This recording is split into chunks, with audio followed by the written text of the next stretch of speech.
L'interview est particulière parce que je suis d'abord fan, avant d'être animateur accessoirement.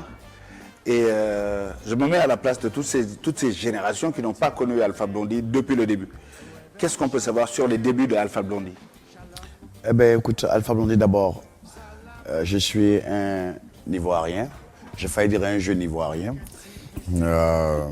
qui est né à Dembokro, au centre de la Côte d'Ivoire, et puis qui a grandi entre Dembokro et Odiéné, au nord de la Côte d'Ivoire, et puis qui est passé par Korogo, et puis qui a flirté avec la musique depuis Odiéné. Et la première fois que Alpha Blondy a attrapé un micro, c'était avec le vieux Mamadou Doumbia. C'était au campement d'Odiéné et c'était dans les années 1967-68. J'étais pas né. Bon, d'accord. Ben, écoute, donc, de fil en aiguille, okay, c'était pour moi une façon d'exister, une façon de me faire remarquer. Okay, avec les amis, tu comprends, on avait besoin de ça. C'était le temps des fleurs, Woodstock et tout ça. Et puis la musique américano, franco, tout ça, moderne, arrivait dans nos pays. Je fais allusion à Johnny Hallyday, Claude François, James Brown, le Rolling Stone, Mick Jagger, Jimi Hendrix et toute la vague. Donc c'était très riche en événements musicaux. Nous avons grandi dans ça, ok. Et puis jusqu'en seconde, ok, où on a dû nous remercier.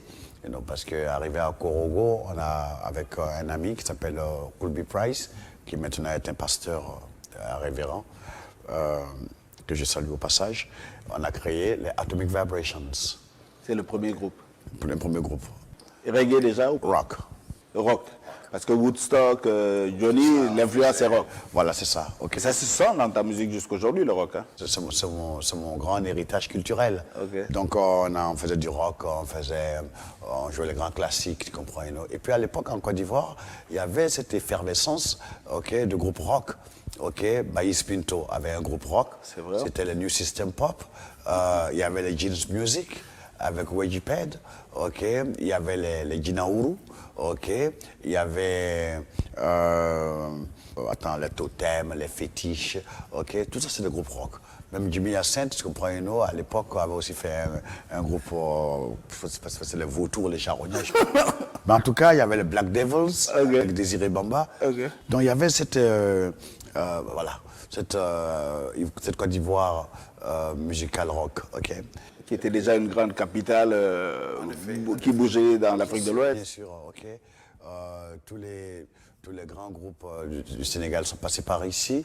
Youssou n'était pas encore... ouais, c'était plutôt les Halam. Voilà, les Halam sont passés. Et puis encore d'autres. Il y avait Laba Sossé. Ouais. Lui, c'est mon idole. Il chantait quand il chantait « Oh, yo say ni manu da da da da da da ». Ok, c'était un Wolof, je ne comprends pas. Mais en tout cas, on était déjà séduits par tout ça. Mais tous ces groupes jouent salsa, jouent rock. Mais toi, tu fais reggae. Oui, parce que moi, entre-temps, quand on m'a dit à l'école que c'est bon comme ça, on a rempli le contrat, j'ai dit, bon, écoute, mon père voulait tout faire pour m'inscrire dans une école à Abidjan. Je lui ai dit, non, ça coûte trop cher. De toi à moi, l'un des plus beaux jours de ma vie, c'est le jour où on m'a renvoyé de l'école. Putain, j'étais tellement heureux, libre, plus de devoirs, plus d'autorité, ok, pas quelqu'un qui va te dire, quelqu'un qui a décrété qu'il va évaluer ton intelligence, okay, ok, et quand on te prend pour un gars ou un abruti notoire, ok, on veut que tu parles allemand, ok, c'est parce que, bon, enfin bref, j'ai dit à mon père, c'est pas la peine d'insister, ok, parce qu'on est 9, je suis le premier, moi je vais me débrouiller, donc je fais mon stop jusqu'au Libéria, ok, à Monrovia. Et puis voilà quoi, je voulais apprendre l'anglais, c'est ça qui m'intéressait. Et puis je suis resté, je dirais, 13 mois au Libéria, Ok. Et puis en 73, je suis revenu en Côte d'Ivoire. Et puis je voulais aller aux États-Unis. Pourquoi les États-Unis? Parce que, écoute, tout bon rocker rêve d'aller comme en Amérique. Woodstock, et puis j'étais un sympathisant des Black Panthers, ok. Donc les Angela Davis. Donc déjà l'esprit révolutionnaire était déjà là. Ben, c'est pour ça qu'on nous a renvoyé. On t'a remercié. On m'a remercié.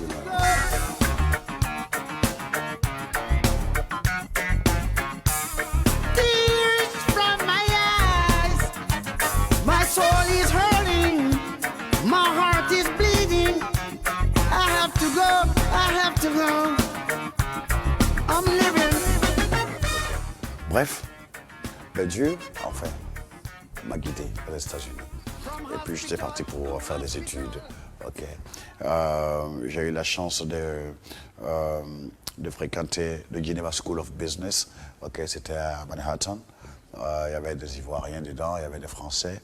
Et puis après, j'ai ma copine que j'ai rencontrée, une Américaine, qui a pu me faire inscrire à Hunter College, parce qu'il fallait que je maîtrise bien la langue anglaise. Et puis ensuite, on m'a fait entrer au American Language Program, ALP, de Columbia University. C'est l'American Language Program for Foreign Students. Okay? Et je crois que si j'avais bien fait là-bas, si j'avais bien payé, peut-être que je serais entré dans le corps même de l'université. C'est ça mon rêve. D'être enseignant. Je voulais devenir prof d'anglais à Abidjan University. C'était mon rêve. Ok, peut-être là comme ça, ma mère sera contente et son mari surtout. Ok, voilà, parce que pour sa génération, avoir un travail de fonctionnaire payé par l'État, c'est ce qui est rassurant. Donc voilà. Mais ça n'a pas été le cas parce que la bourse qu'il fallait payer, on ne pouvait pas l'avoir comme ça. Ok. Et je pouvais demander à mon papa, qui avait 8 gosses à nourrir, okay, avec son salaire de 110 000 francs, de m'envoyer 3 millions CFA. À l'époque déjà? Ah oui, bien sûr. Ok. Pour les études à Columbia. Ok. Donc, à un moment donné, il y a quelqu'un qui m'a promis une bourse présidentielle au temps du président Fouboigny. Et puis, la personne m'a dit, lui connaît Fouboigny, il va arranger ça très vite. Et puis, ma copine qui m'aidait à payer les cours a donc arrêté puisque la bourse venait de Côte d'Ivoire. Et puis, la rentrée approchait et le monsieur était injoignable. Wow. Donc, à un moment donné, bon, écoute, faut faire un choix. Tu fais quoi? Je ne sais rien faire, je n'ai pas travaillé avant. Si j'ai fait comme là, j'ai planté des salades, j'ai planté du gombo, je sais planter des arachides, j'ai planté du maïs, je sais planter des ignames, ok? Je sais élever des poulets parce que j'ai fait ça quand j'étais à Audiné, ok? J'ai appris tout ça, ok? Donc j'ai une âme de cultivateur, donc je sais faire ça. Mais à New York, c'est pas ce qu'on me demandait. Ouais, c'est chaud, les choux à New York, c'est un peu compliqué. Et du maïs aussi, c'est pas évident.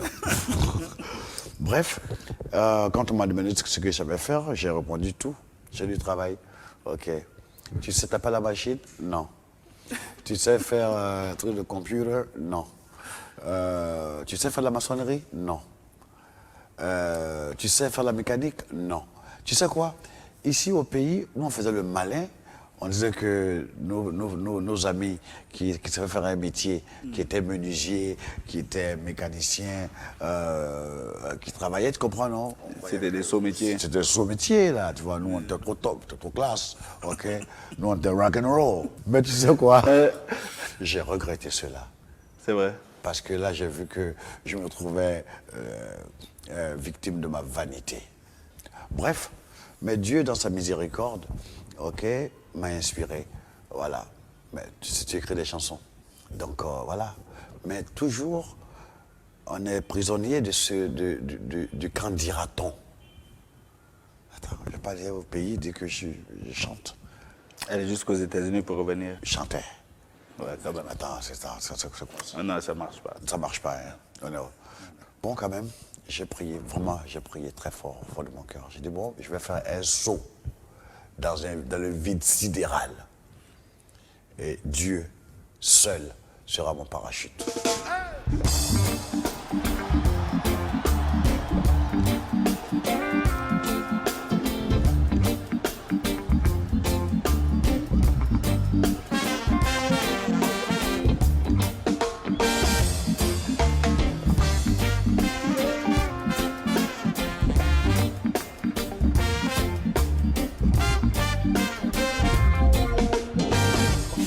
Bible to the Quran. A revelation in Jerusalem. Shalom. Et puis j'ai pris la décision de foncer. Je vivais avec une Jamaïcaine qui, de par ses contacts, bon, je commençais à graviter avec à graviter autour des Jamaïcains. Elle avait tous les disques qu'il fallait. Et puis on allait dans tous les coins où il y avait des lives. Okay? Et puis dans ça, j'ai rencontré Clive Hunt. Oui, Clive Hunt. Okay? Il a aimé ma version de War en français. Ah, déjà, tu avais cette version à l'époque? Bien sûr, ok. Parce que Mais elle est sortie 30 ans après, alors. Bien sûr, ok. Mais j'avais déjà du les Jaliv, tout ça, j'avais déjà fait en français. Ok. J'avais Boris Amoury déjà. J'avais une chanson contre l'apartheid.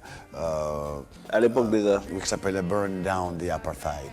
Et puis Clive, pour la première fois, c'était dans une boîte qui s'appelait Once. Moi, je venais et puis il y a des Jamaïcains qui jouaient. Et puis pour moi, mon quart d'heure de gloire, c'était, tu comprends, pouvoir chanter mes chansons en français, mon Boris Amoury, ok. Et c'est Clive qui m'a dit, écoute, nous Jamaïcains déjà on écrit en anglais, on chante en anglais. Toi, en tant qu'Africain qui parle une langue africaine, il faut absolument que tu